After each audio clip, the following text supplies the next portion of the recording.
Hello. Um, Welcome to this explanation video on the segmented speedrun for Yokai Watch 1 that I did on 3DS in 151.21.220. Um, I'm gonna let the intro play out here for a little bit. I'm also gonna lower the volume to a drastic amount. If you want to watch the original video, it'll not only be in the description, but you also probably came to this video from that video. So this video will probably be longer. I will be explaining a lot as we go along. I'll try my best to pause and explain while stuff is going on. There's a lot of stuff that's very early on here, so I'm actually going to start it while I'm speaking here. Um, so there's a lot of, by the way, I'm also going off the dome, so, but I know every little bit of tech that goes into this run. Surprisingly, this run isn't very broken, but it kind of is.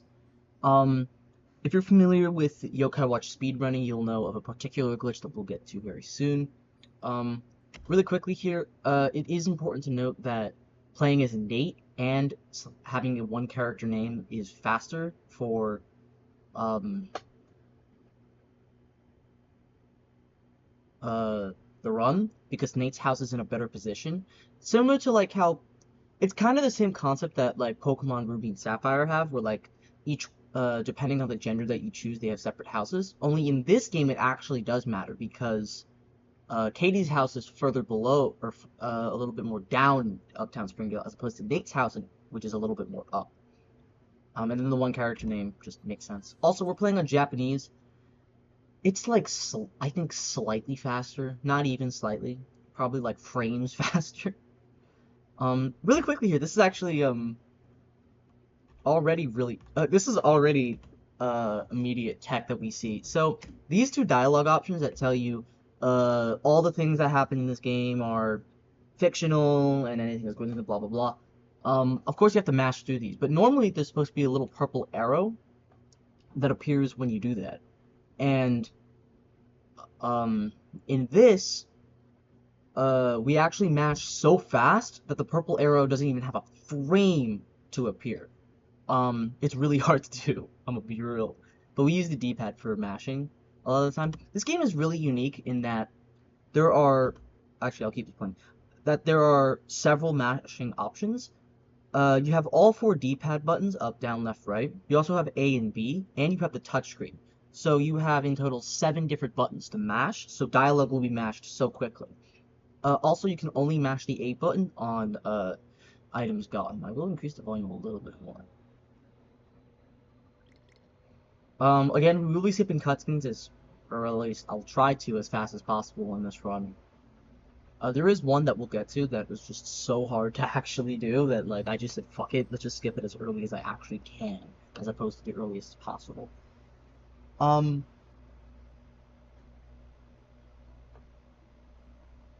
right away, you'll notice some tech. There I didn't do it, but there are some movement tech to save a little bit. Actually, first things first, there are some dialogue options in this game that are much faster to mash as opposed to skip.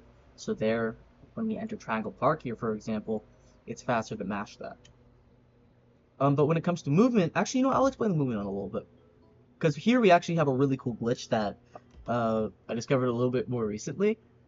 I discovered it like a few months ago, but never, like, it wasn't ever used until this run. So, really quickly, we're going to use the D-pad to move our touchscreen to hit this green cicada. With the RNGC that I had, I didn't get good bugs. Oops. Couldn't do much there. You may think it'd be just easier to have, like, perfect bugs every single time and then, like, do everything else. But the issue with Yokai Watch is that it's seeded all throughout. So meaning the buttons that you press here will also affect, stuff that happens later down the line. So, like, for example, I may not get a Sawtooth Stag if I get the earliest green cicada here, if that makes sense. But really quickly here, we mash, or we, hit the A button as early as we possibly can to get, the green cicadas here, right? And here we're actually going to be doing cool tech. We just did it. So you probably didn't notice this, but we actually canceled this option as fast as possible. Normally, when you, catch a bug or a fish, the game is like, oh, you got, brown cicada. And then, like, if there's nothing else on the tree, the game will have, like, a moment of pausing in between canceling or backing out, or excuse me, skipping that dialogue option that says you got a brown cicada, and there is no more bugs, or there's nothing left here. But it is actually possible to hit the B button throughout this time frame. So you can see here, if I go frame by frame, that I did hit the B button here.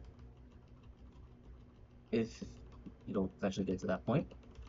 There we are. You can see I actually hit the B button here really early. 3 frames specifically after getting the green cicada, right? And this, you may think it does nothing, because normally when you do like a weird menu bug, or with the D-pad button, or actually, excuse me, this is with the regular buttons, but when you do this weird thing with other things, it does literally nothing. It just like kind of has a little pop on the touchscreen, and that's it. But this time it's actually useful because it lets you back out the earliest frame that you possibly can. And I believe that saves like 100 to 200 milliseconds per catch. So we'll be doing it here. This is the perfect green cicada spawn. I don't think you can get more perfect than that. But we barely get this green cicada spawn. And again, we're going to be doing the same exact trick where we get the green cicada here. Fast cancel out of here. We'll be doing it, including this green cicada 2 more times throughout the run. And you'll see why the later one appears. I did hint about it earlier. But, this point in the run is such a run killer. It's not great to have. Yeah. We'll be doing this cool moving here where we go in between the cars. It's just faster. It's nice. It's clean.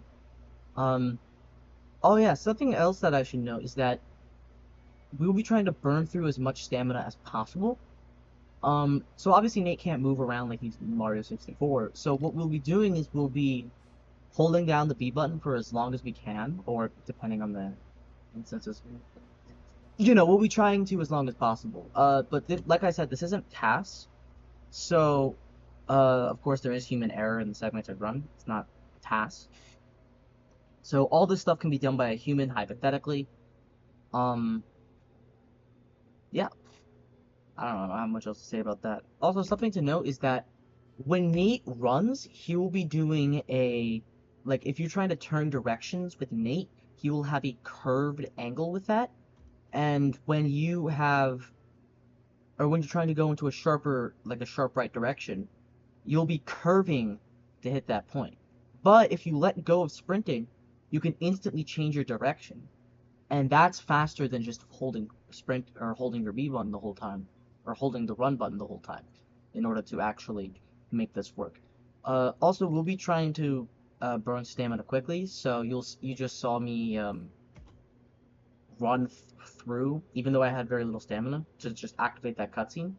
There are a couple things that actually don't activate, like don't restore your stamina meter when you interact with it, and those are, I believe, just any NPC, specifically IPO and Mirapo are the ones that come into my, come off the top of my head, that that are important throughout this run to know. Yeah, but here, we interact with this tree. We don't actually have to catch any bugs on this tree, so we can just back out of it. Yeah. Also, something to note is that there are cutscenes with different start times, so we won't be able to, like, skip the cutscene immediately with some cutscenes, and some cutscenes we can. Here we get the yokai watch. We immediately get the yokai watch. Not even 4 minutes in. I don't remember. I should have put a timer here, but it was very tough to. But that's okay. You can see that this is just hit 4 minutes. So yeah. But here we get the best possible boohoo spawn. This was genuinely just pure chance. I did not intend on getting best boohoo spawn. I just intended on getting a good boohoo spawn, and I just happened to get a good boohoo spawn, like first try, and it was fucking insane. But yeah, here we just hold on to boohoo as long as possible. Luckily this isn't Yokai Watch 2 where they make you wait a lot longer. So we're good there. Here we are coming up onto this game's bread and butter glitch, or this franchise's bread and butter glitch, I should say. The infinite attack exploit, IAE for short, also called ultimate canceling. So here, Caden will be using 5 slashes to end the fight as quick as possible. We'll be trying our best to have, I believe I have perfect fights the whole run. It's been a little while since I've done the segment, or like done the segments I've run. I don't remember the battles, but I do remember, uh, like the tricks that we use, so I'll be able to explain the tricks. But here we get Boohoo. You may be surprised to hear that Boohoo stays for a while, and that Boohoo does. Boohoo stays for a while. But oh yeah, we'll never be saving. There's never a point where we save until the end of the game. Um, which is, you know, post game to see the final IGT. Here, back out. This is another cutscene that's a long skipper. How I time that is just Nate looking down. As soon as he looks down, bang! I try and skip it as quick as possible. Now, there's some cutscenes that are like that in this chapter. Actually, I think specifically in this chapter, there's a lot. But that one, he has to get barely past the rug. Here, we run up to Dismeralda and use the lens, or activate the lens immediately. And this chapter actually has honestly one of my favorite glitches in this entire franchise because it's so unique to this glitch or to this cutscene specifically. That's a late skip cutscene. So really quickly here, this is something that I discovered earlier this month. As of now, I'm recording on July 31st. I don't know if it'll come out later in August or what, but I discovered this like in the first couple of weeks of July, where it turns out that you actually gain or you have a lot more movement with the touchscreen buttons than you do with the physical buttons. And what do I mean by that? I mean like with your lens and your menu. And you'll be seeing that if you actually paid attention to the video, you'd actually be able to hear the lens. You can hear there I use the lens. I use the lens on the touchscreen while moving. Oh, oops. While moving here. And if, for the record, I'm assuming you haven't seen the run. So, yeah, so I'm just going to try and recap everything, because who remembers this random tutorial here? But, when you back out of here, you get, dialogue from Whisper. You get 3 lines of dialogue from Whisper, 1 line of dialogue from Nate, and then, you get an item, you get 3 plum rice balls. Then Whisper talks to you again, and then that activates into 3 lines of dialogue for the first tutorial, which is talking about feeding yokai, and the second's talking about the every mark, which is 4 lines of dialogue. The fact that I memorized that is sad. Don't worry about it though. This is my favorite glitch that I've discovered by far. So we leave here while activating the lens, and normally what happens is if you leave an area while hitting the lens on the touchscreen, the area actually stays black. It stays pitch black, unloaded, right? But the lens is still loaded in. So you can back out of this and then it loads you in. So here we actually mash through this dialogue. It's faster to mash through this dialogue than it is to just not. But also, we save time here, right? So we save like not even a full second. We save like 0.7. I think. I don't remember the specific number. But basically what happens here is we mash through this dialogue. If we didn't mash through the dialogue, we'd be self-locked right now. And that's because we are in the lens now. So you can notice here on the touchscreen, we're in the lens menu, right? But on the top screen we have the tutorial, and we can actually mash through the dialogue on the tutorial here. And something to note is that unlike every other button here, we can actually hit the B button on the touchscreen, and of course the actual thing. So we hit the B button to cancel out of this tutorial, and just like that, we have skipped 4 lines of dialogue. We skipped 4 lines of dialogue and a little bit in between. Boom. Just like that. Actually, I am curious. What does that say? Oh, it says nothing. That's Whisper's name, right?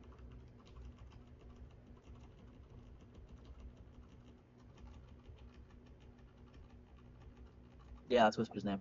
So we skipped that tutorial, and we just go up ahead. That's the only glitch like that as of now in the segmented run. I don't know if maybe someone else makes a segmented run, or I update the segmented run, and it turns out there's a big skip with this glitch later on down the line. But I tested every cutscene. I couldn't find a specific skip for it. But who knows, maybe there's something that I missed. Hopefully there is. Hopefully. I'd love it if there was. But, yeah, so here we enter the shady back alley here. Or, sorry, excuse me, the catwalk. And we get a rough raft here, right? Now, you may be confused a little bit as to why we want rough raft here specifically. And that's because he is the strongest yokai that we can actually get right here immediately. Now, we can go out of bounds using Car Clip. We can go grab Signable, who is another great option. We can go get Snartle with the Mega X-Orb from the downtown Springdale sewers and level up Cade into Cadeable and then do all that. But that takes too much time. It's faster to literally just go here, grab Rough Raft. Now, I'm doing a little bit of weird inputs, and that's because in every other instance, if I didn't do this, Rough Raft would one-tap me. Other runs are more fortunate. I wasn't, because Dilemma decided, you know what, I'm gonna hit Caden. So, it would be faster to, not have that happen, but what can I do?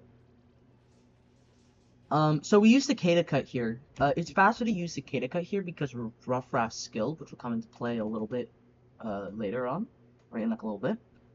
His skill is Pompadour, and Pompadour reflects physical damage back onto whoever dealt it to him.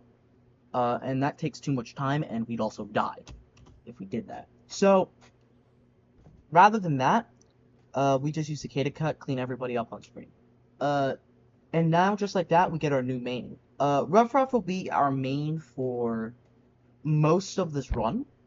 We do get a couple yokai on the side, but generally, we just rock Rough Raft, bro. Normally in the run, we actually go get the other yokai here. But this time around, we're gonna get, the different yokai. We're gonna get 2 yokai at the bottom.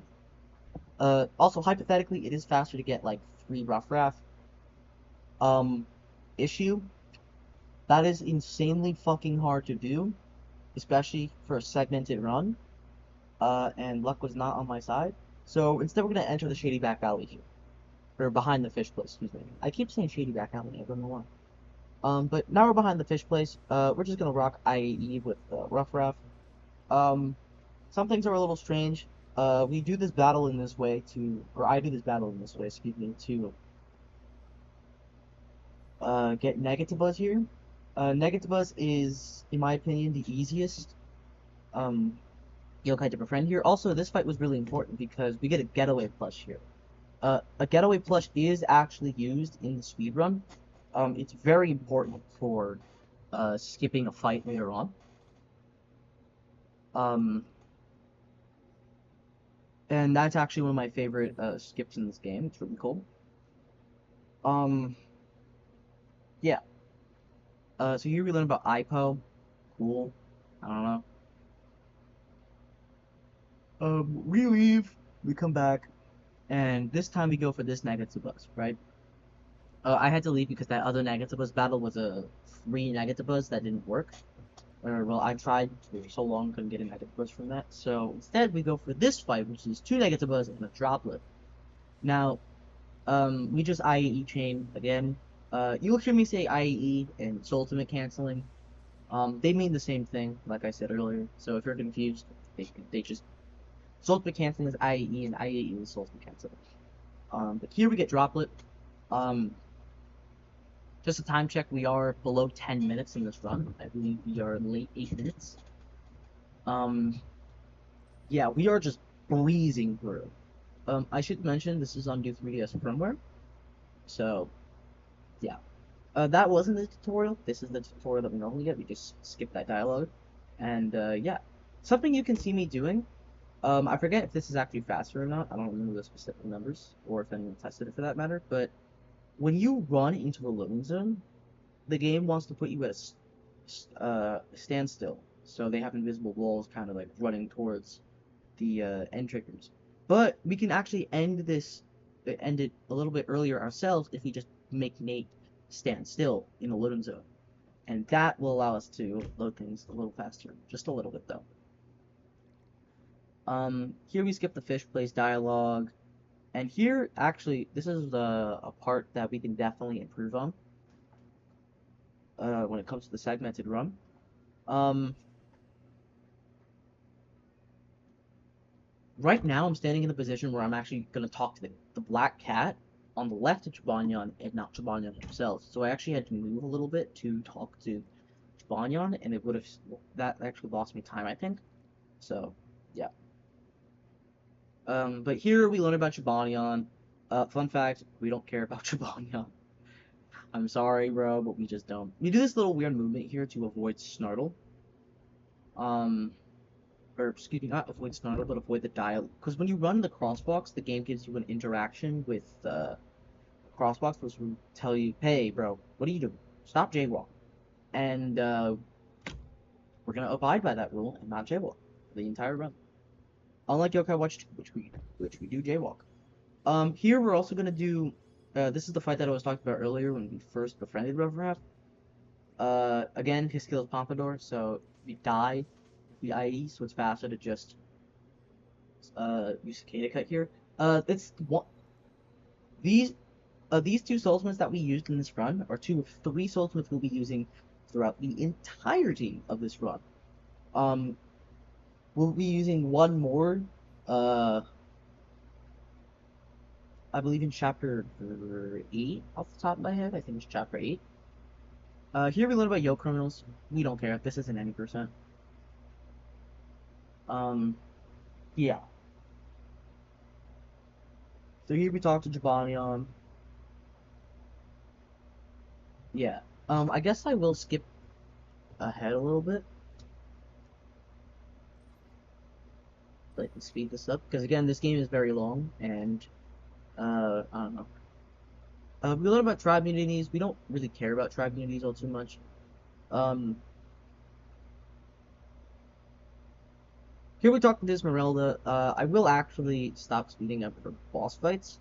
Dismeralda is technically a boss in the files, but she's not in the volume, so she really doesn't count. But, yeah, we're just gonna go through and just kind of kick some ass, you know? Um, yeah, that's Dismeralda. I don't know, not a crazy fight. She does really nothing. There's no gimmick about her. You just brute force it. Here we get Dismeralda. We don't use her, unfortunately. Actually, I don't know about unfortunately, because I don't even know what Dismeralda's skill is, I'll be real. I just know that we do not use her, because there is no significant reason to using her. But that's chapter 2. Chapter 2 finished in less than 14 minutes. It's pretty good. Um, I believe actually the start of this run is like...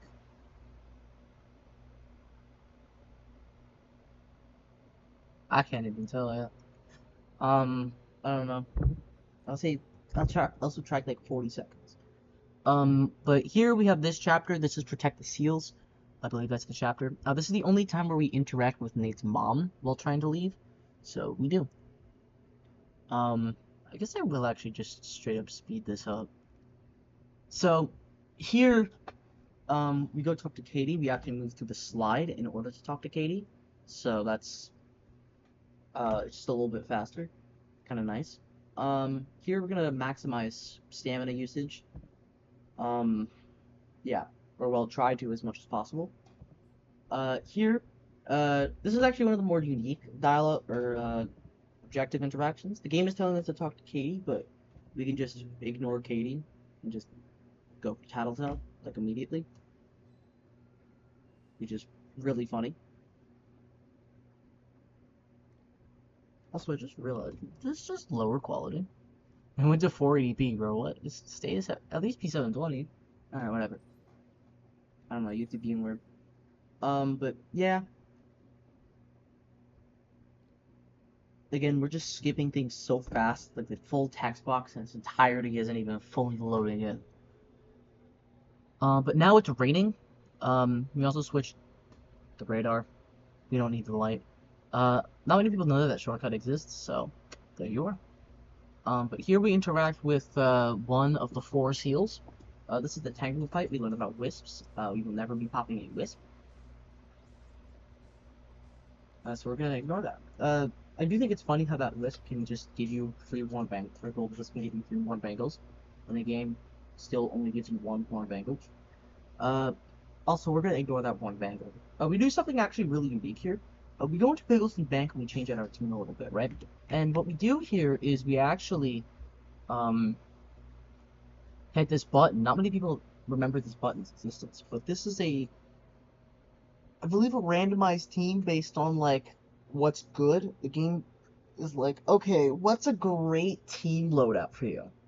And what happens here is that when I hit this button with this yokai, with this group of yokai that I have, the game gives me Rough Wrap on the top left.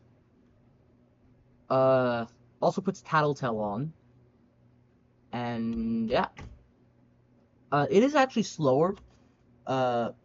Should have known this. Oops. But Tattletale here is actually slower.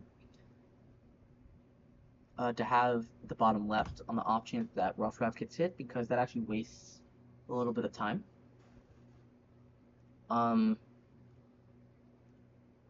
Yeah, so a lot of this run, it's a little bit bland here.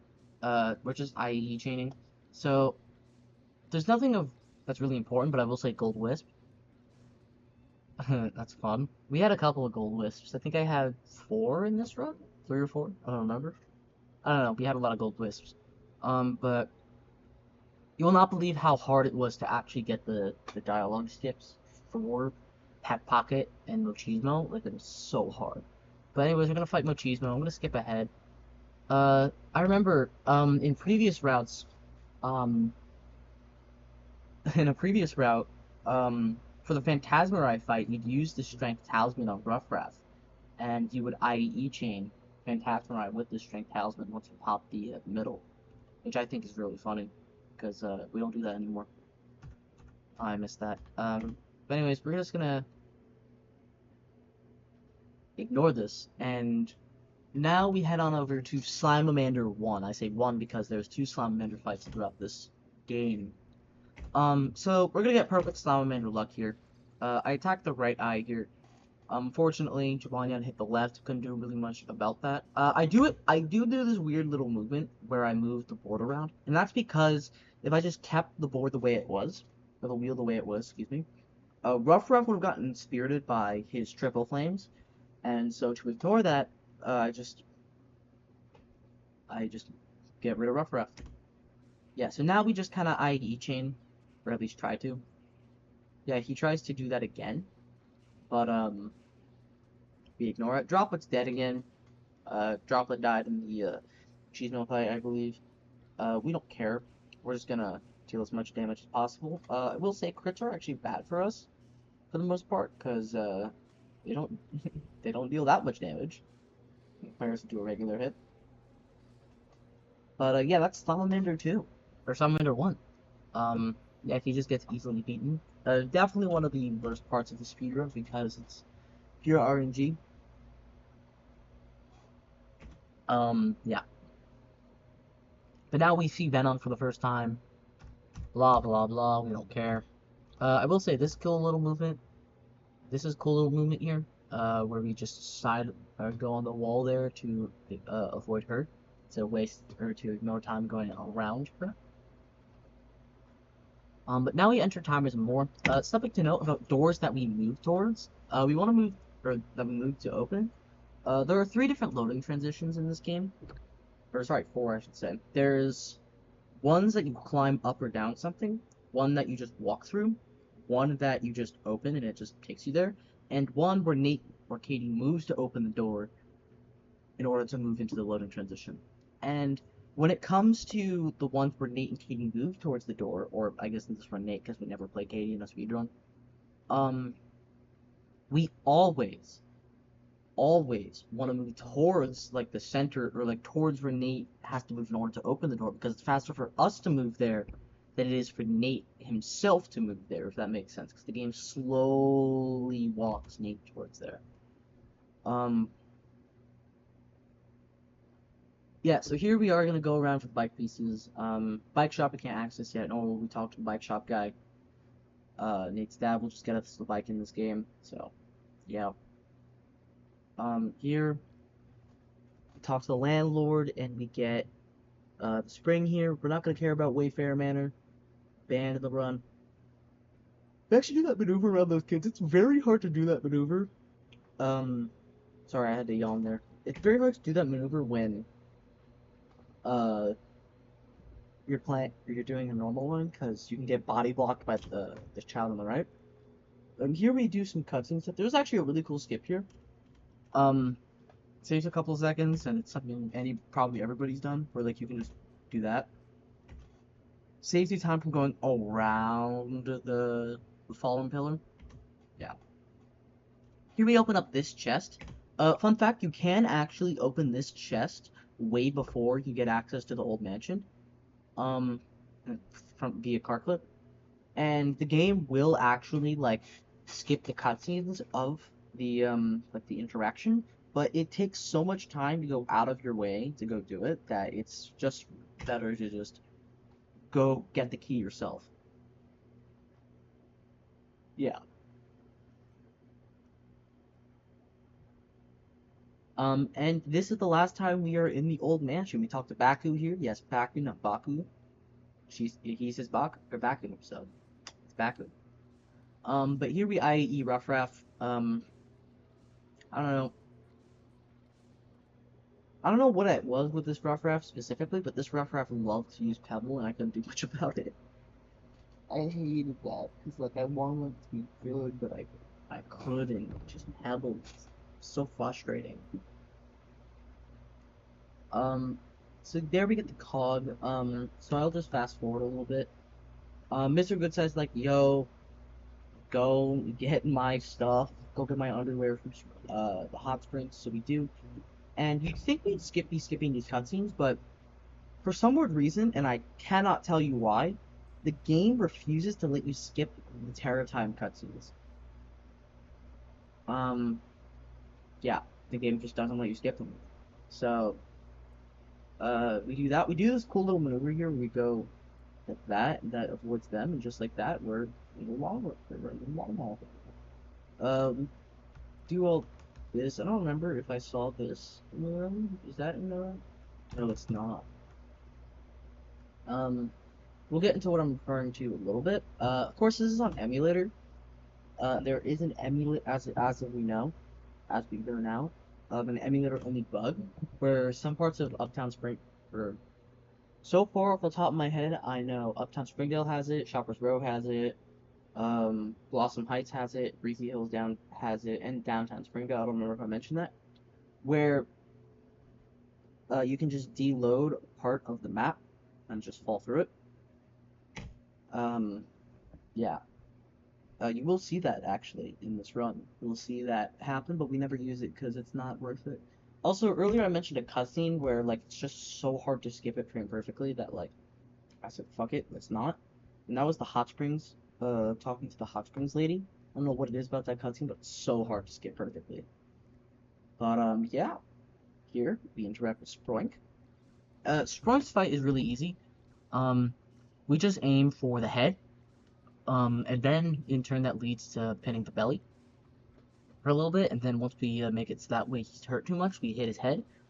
I will say something to note is that with Ultimate Cancel, we do actually skip a couple things with the bosses. So like Swank here, for example, is supposed to be a several cycle fight.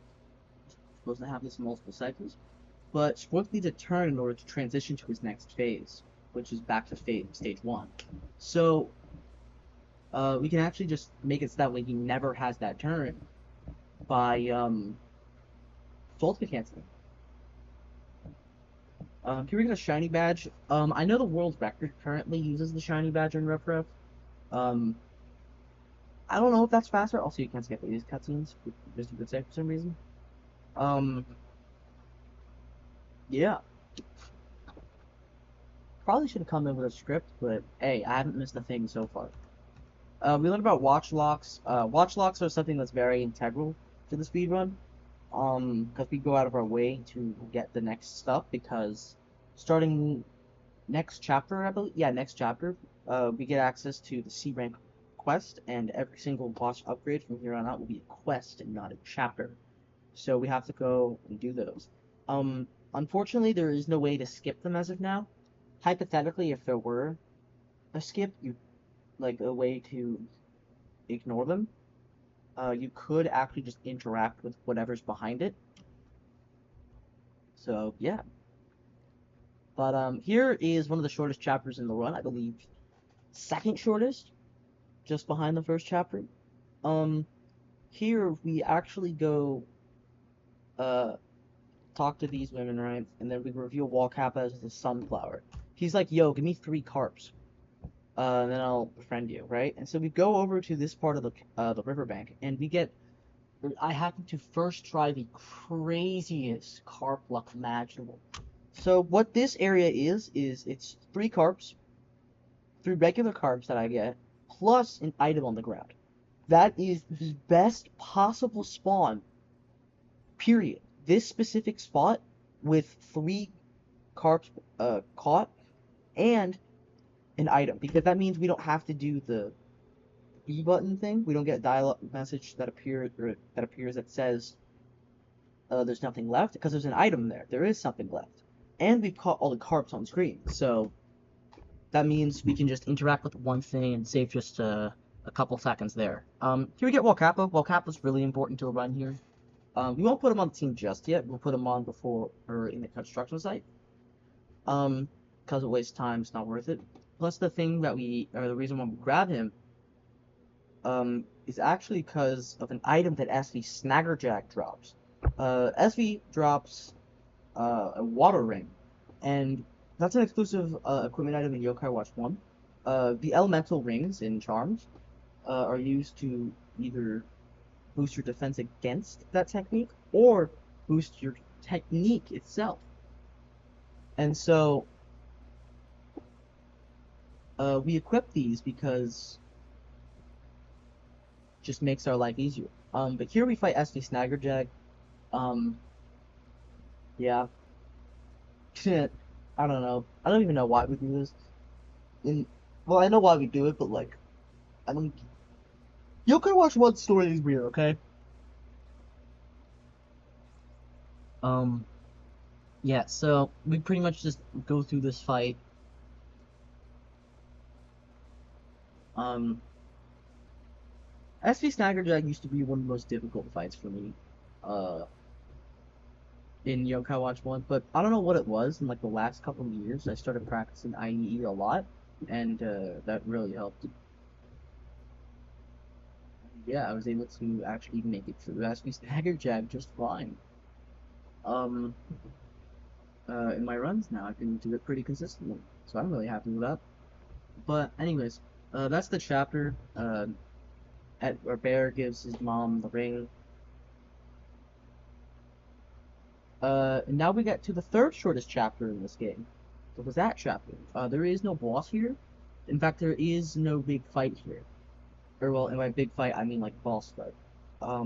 There is, however, 3 fights that we have to do in downtown Springdale, and those fights are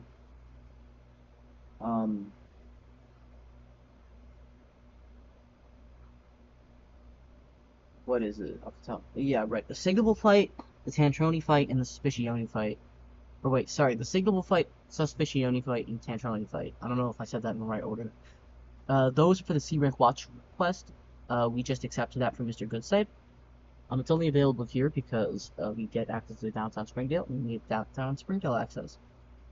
So here we're just maneuvering around each thing. Yeah.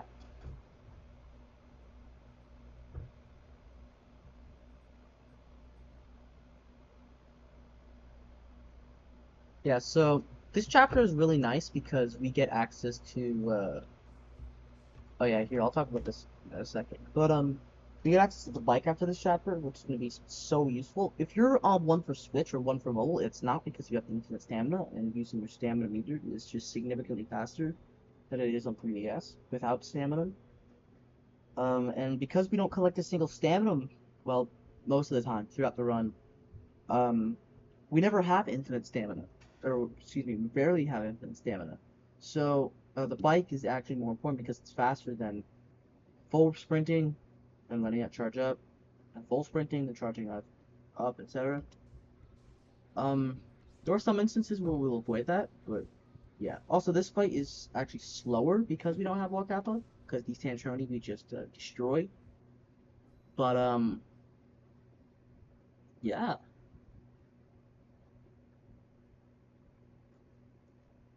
So we can save time there. Or sorry, we lose a little bit of time there, but it's fine because it is still faster to just use Rough Rough here. Um, yeah, but outside of that, there really isn't anything like important about the Suspicione or the Signal fights. I will say though, when it comes to the Signal fight here, well, Signal routing here, this movement is actually so hard to do. I have no idea how long it took to not bonk on any walls, and then also there, perfectly like going through, that was so hard to actually properly have set up. Yeah, but here we get was that. Was that is actually kind of nice. We will need to move that. Um, here we use the bike and we just kind of bike around.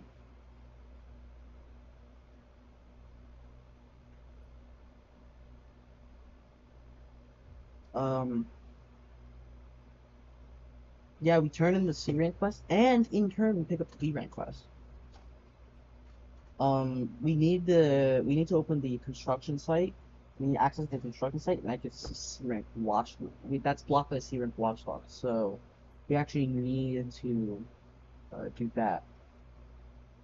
Um, Now we get access to Shopper's Row. We'll be doing some cool movement around Shopper's Row. Um,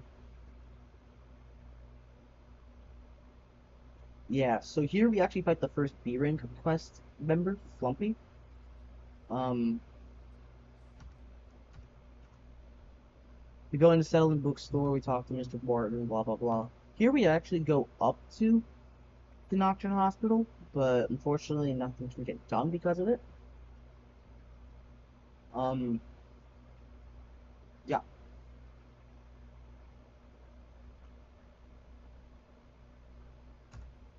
So here we go to sleep till night. Something important to note is that when it comes to speedrunning Yokai Watch, terror time is like the worst thing that can happen to you. If you get terror time, good luck. Listen to that.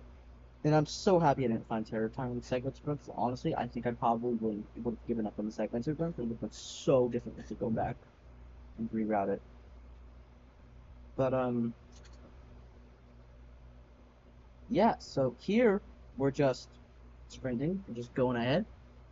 You know, we do pick up a Sawtooth Stag here. The Sawtooth Stag will be used for Draggy. And we also do the B button cancel here with the Sawtooth Stag. It hypothetically would be faster to have another bug there that doesn't fly away, where you have the Sawtooth Stag here. Yeah. And we're gonna enter the we're gonna enter the abandoned tunnel, and we actually have a really cool trick that we do here.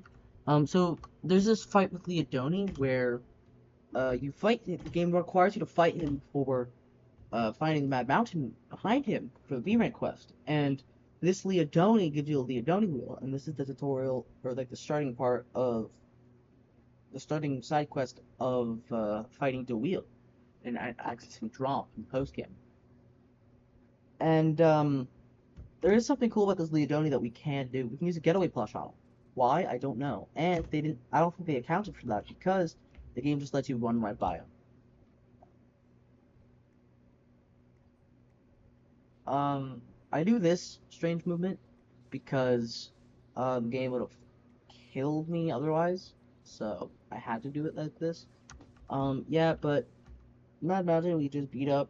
Also something cool here, we run into this Katana here, and then we game over to Death Orb right into the beginning of the tunnel, which saves us time from going all the way down from the part we were at. I don't know, I'm guessing it saves like 20 seconds to do that, so it's definitely worth it. Plus, we'd have to ignore the Leodoni and all that, so, you know. definitely saves us time there. Um,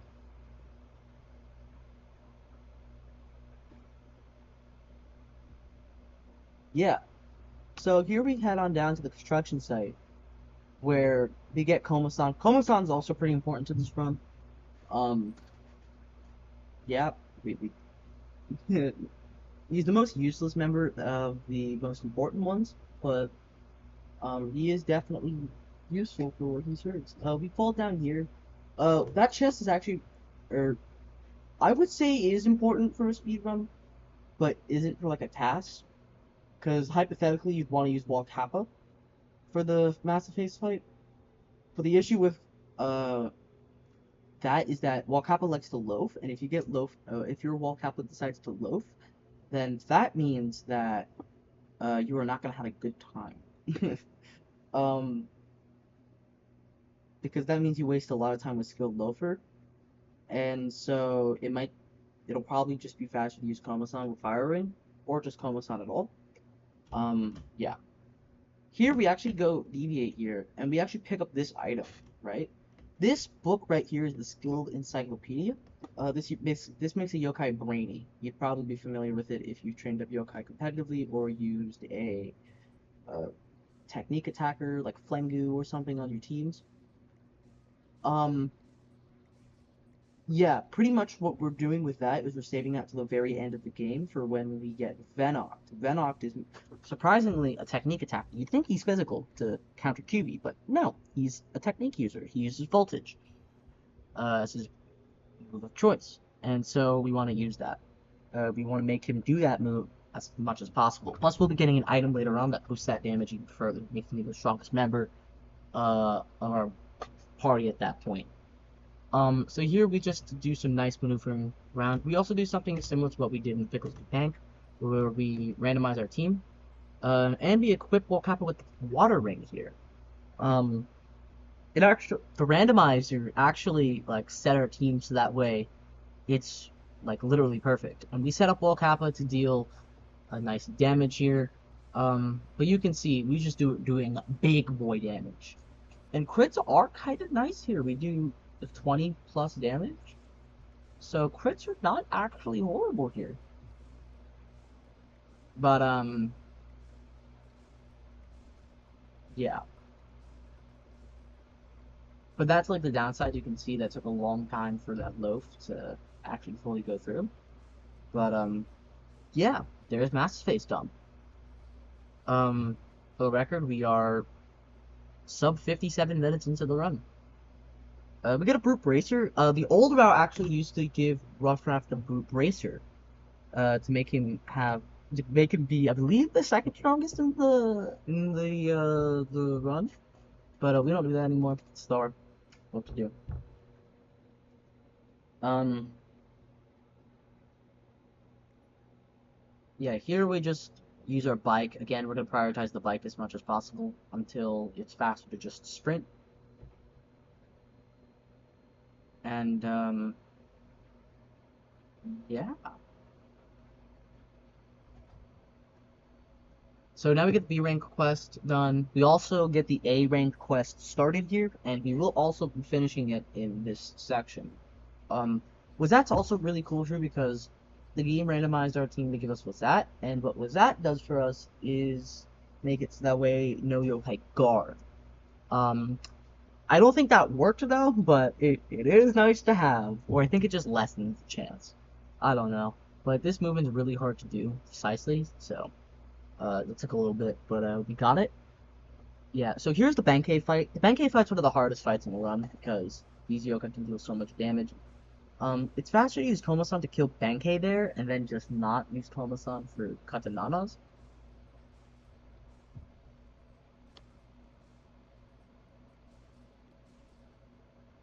Yeah.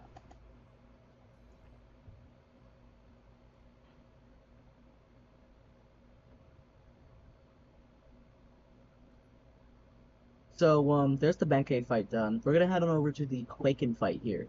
Now, the Quaken fight's actually really cool because it's the last time we'll be using a Sultimate throughout the run. We'll be specifically using, um, here I goof around a little bit. to get a good RNG seed. So in one tap, all the yokai on screen. Yeah. The reason why we use a soul point there is because Blazion and Quaken's skill, I forget what it's called specifically, but basically what it does is when one of his allies dies, so like let's say we kill a Blazion, the Quaken will get a boost to his strength and spirit, but also the Blazion next to him will get a boost of strength and spirit, and the game will let us know that by wasting time. And so rather than having the game waste time, we just kill them all, make it so that way it never appears to begin with. Um,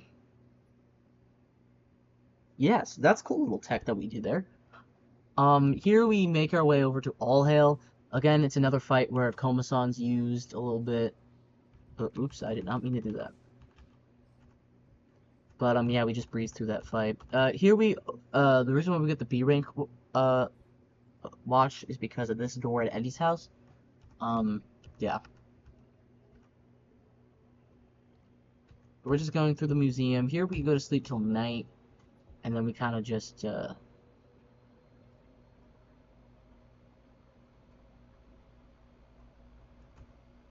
talk to Mirabo here.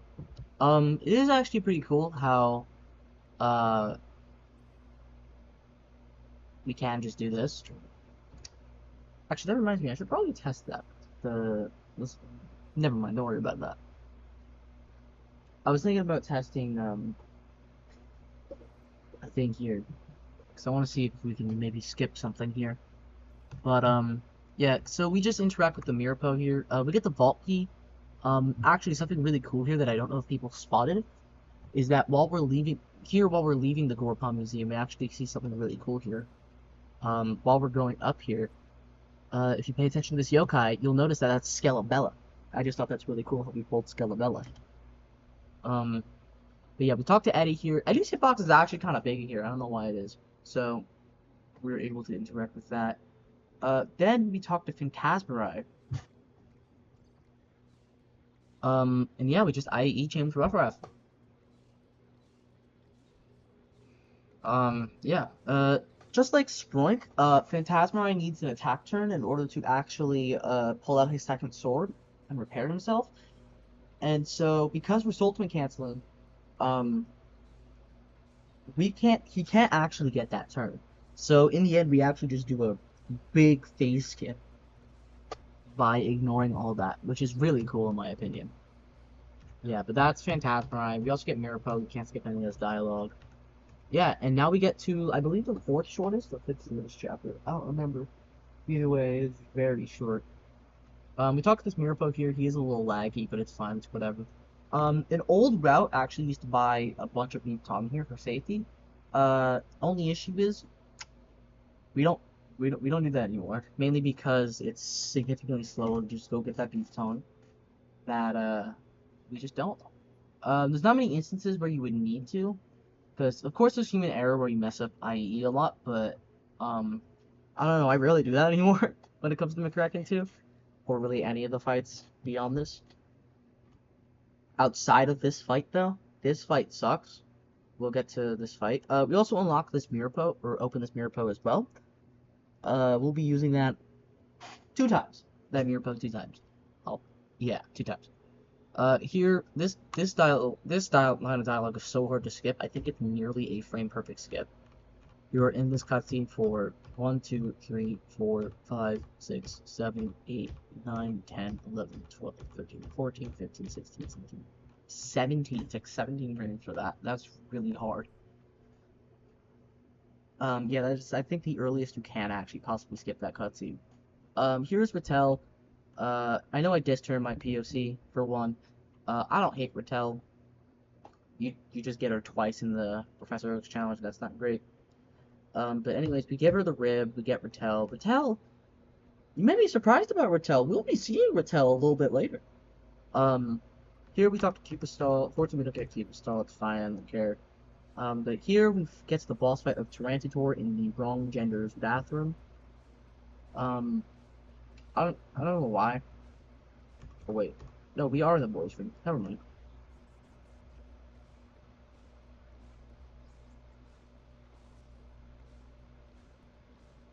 But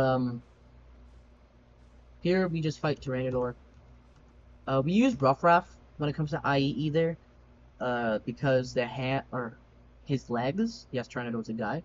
His legs don't actually have a weakness, but Komasan, or sorry, the Komasan's fire. Tyrannodor's belly is weak to fire, so we want to be using the fire attribute as much as possible here. So we'll be IE chaining the Komasan here. Yeah, and that's Tyrannodor. Tyrannodor can go very wrong very quickly. He's one of the hardest bosses in the run for sure. Yeah.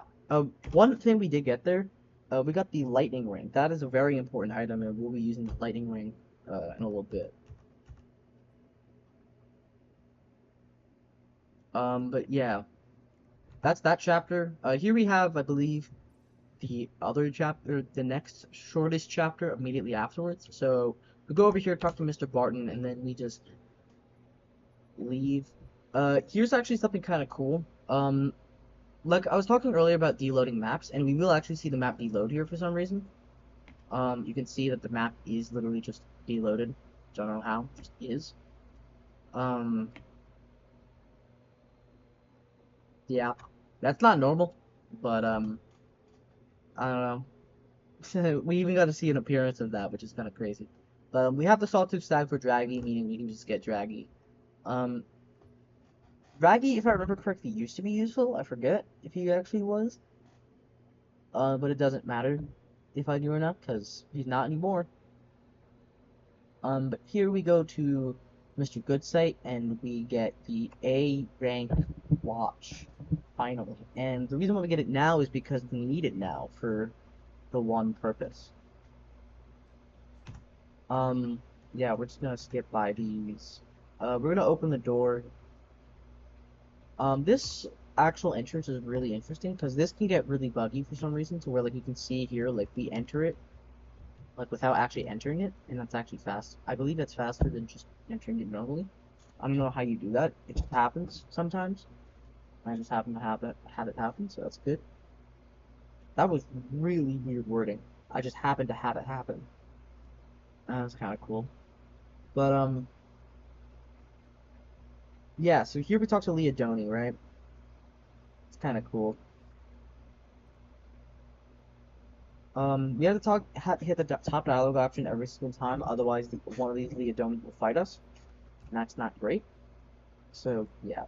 Something you can do here after talking to the doctor is you fall down. You can get that chest. That's a voltage stream in that chest. You can use that as a backup for this fight, because this next fight is arguably the most brutal fight in the run. This is the Dr. Madaman fight, and he's brutal because he can take your soul meter. And I have it set up that way so he doesn't do that. Because he did actually take Rough Raft's soul meter immediately, and that's not fun. But also you can see my Madman's quite slow because he likes to inspirit, and I don't know why. Like, that's another inspirit. Yeah, but here he's doing a blood refill. Doesn't matter. I don't know. Dr. Madman's just not that much of an interesting fight, unfortunately, because I actually like Dr. Madman. Not his fight, just the yokai. But, yeah. That's pretty much Dr. Madaman. He doesn't really have any important gimmicks outside of him, the fact that he can steal Soul Meter, which is something that the next boss can do. But we do get a top techniques there. That top techniques is actually pretty nice because we'll be using that on a certain yokai in a little bit. And here is that certain yokai. This is Venoct. We have to fight Venoct for whatever reason. I forgot the story purpose. Lucas is an Enma. I don't know, bro. This game is weird. But yeah. Here he's gonna Octo Snake. Fun fact, Sultimates done by the opposing yokai don't actually count as their turn, meaning they can just do it anytime. Even if your Sultimate cancels them. So that's what happened with this fight. This fight does take a little bit, unfortunately, because it just does. But, yeah, he gives us a top techniques here. Again, very useful. So we have two top techniques we can give him. The first time I actually did a segment or part of this, I actually had 3 top techniques. I got it from the A rank quest. A little cutscene that happened. But, unfortunately, the inputs got messed up. in BizHawk. For the record, BizHawk is a tasking emulator, but I used it to save inputs, so that way I didn't have to record each individual segment. You just record the input specifically and play them back. And what ended up happening was my inputs from Phantasmarai onwards got corrupted, and so I had to redo everything from talking to Eddie at the end of the museum segment all the way to McCracken 2, and that sucked. That was a lot of progress. It took me like at least a couple days to fully redo that, but yeah,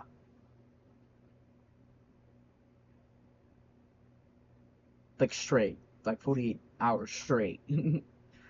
But here we have Gargaros. Gargaros is checking to see if we completed 10 requests. We did not, so we have to go through my least favorite section in the game, the grub snitch section. We did find out though that if there is a way to skip it, you could. There is a way to skip it. If you manage to, there's not many instances like that where you could. But if outside of doing requests, because that's slower, if you manage to get by this loading zone, you can actually just straight up skip grub snitch because Gargaros isn't there to take you back. And there's no requirement forcing you to go back. The doors automatically open once you leave. So yeah, that's something really cool to note. But here we have Ogreless. All we have to do is now lie to him, and we don't go to Liar's Mountain.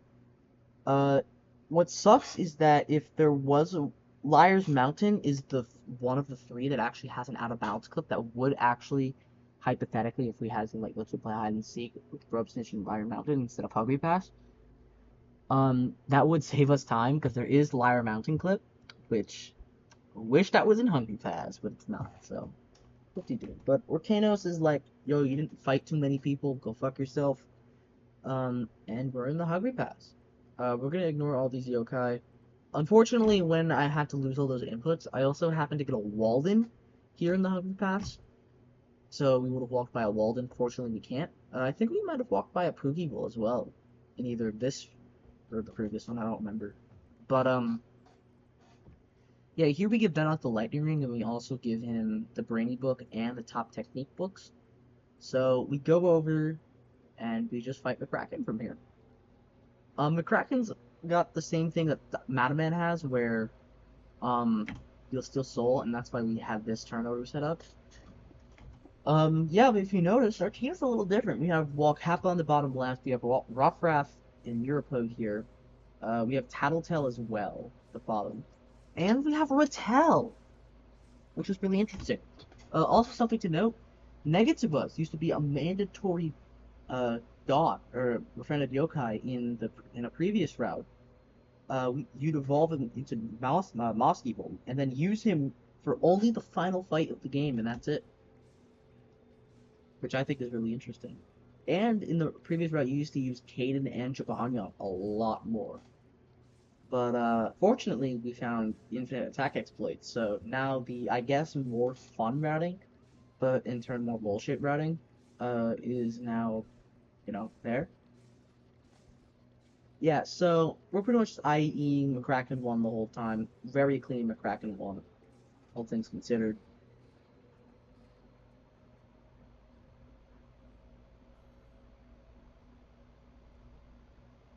Yeah, we're also gonna not involve Ruffraff at all, or any yokai. When it comes to Ruffraff's evolution, I don't know, it's just random. I don't know.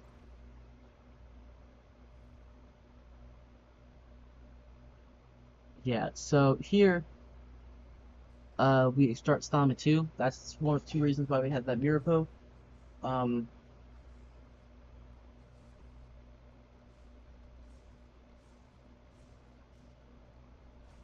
yeah, so here we just fight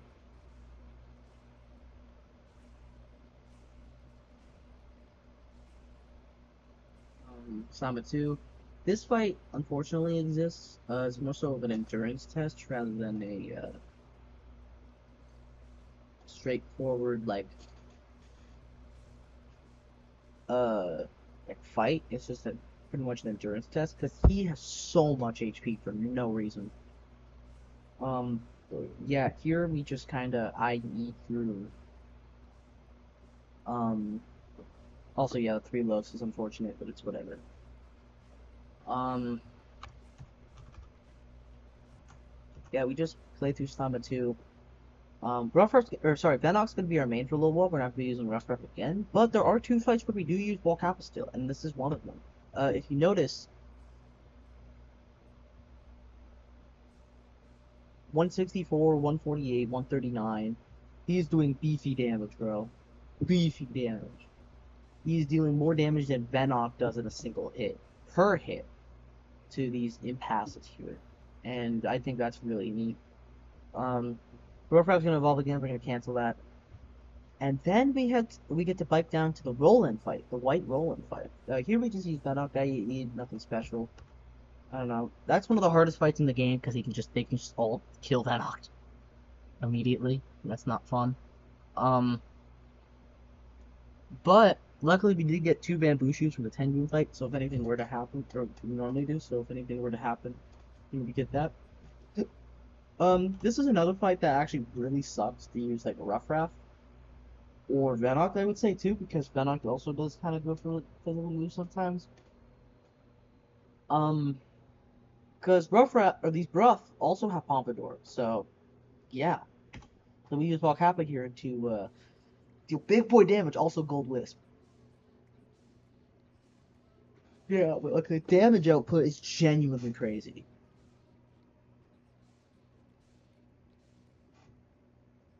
But yeah, that is this fight. And just like that, we get to move on to the final boss of the game. We warp our way to Mount Wildwood, we bike here, and then we full sprint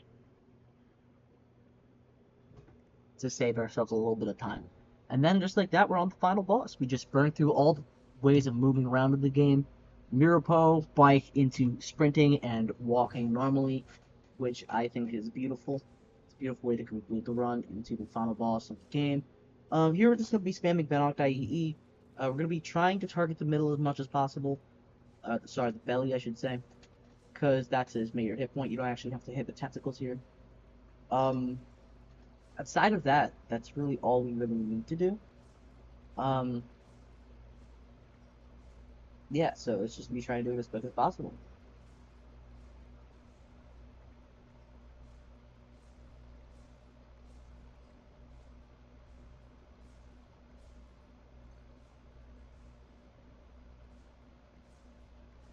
Yeah, so I guess let's just watch this final fight together.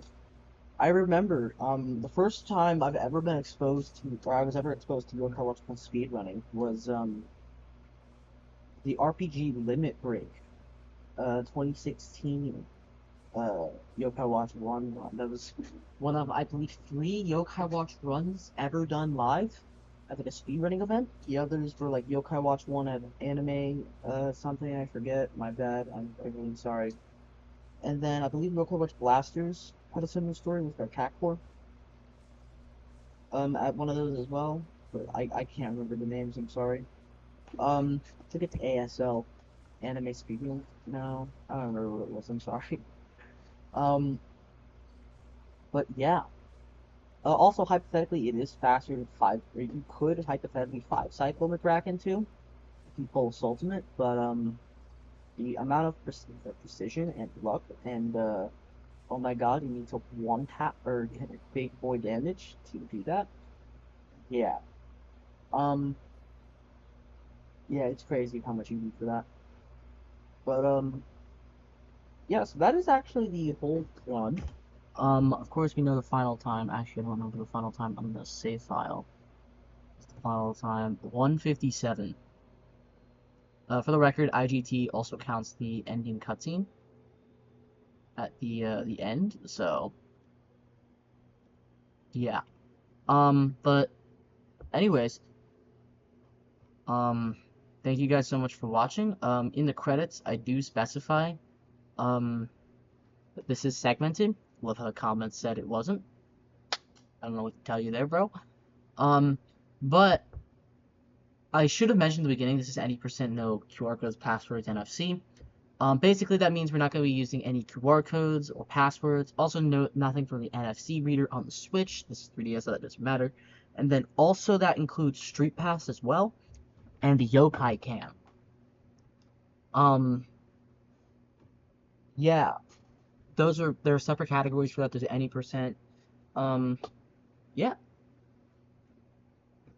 So, um,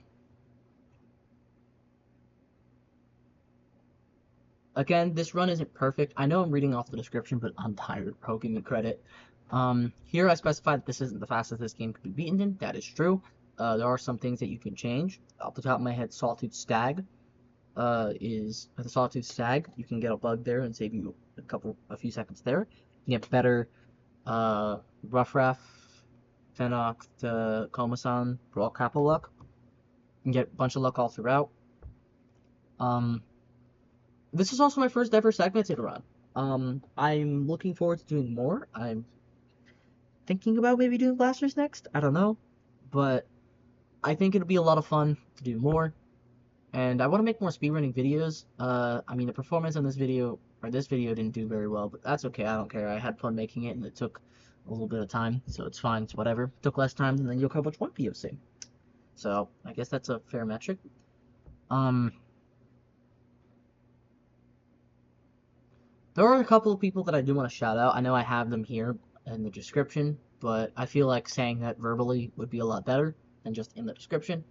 For the route that people use to run Yokai Watch, Nerdy Yamurai originally made the original guide for Yokai Watch 1, and then Waganog improved on it, so thank you both. Oh my god, both. Yeah, thank you both so much for route. Also, I did learn from the runner Pepin, who is the current world record holder, some techniques, so I implemented those as well. And then last but not least, I want to shout out Radu, the GOAT, for teaching me some of the stuff that I used to work on this run. Radu does tasking stuff with BizHawk. I believe they're currently doing the Yokai Watch 2 tasks. So go check that out. That was awesome to see. And yeah, it's not finished yet, but you know, progress so far is absolutely sick. So I recommend checking that out. Um, yeah, so thank you guys so much for watching this video. I don't know if this will be public or just unlisted, but either way, it'll be in the description of the segmented run. And yeah, thank you guys so much for watching this video. I plan on doing the world record history for Yokai Watch 1, 80%, no QR codes, passwords, NFC. Um, so hopefully you're looking forward to that, but outside of that, yeah, peace.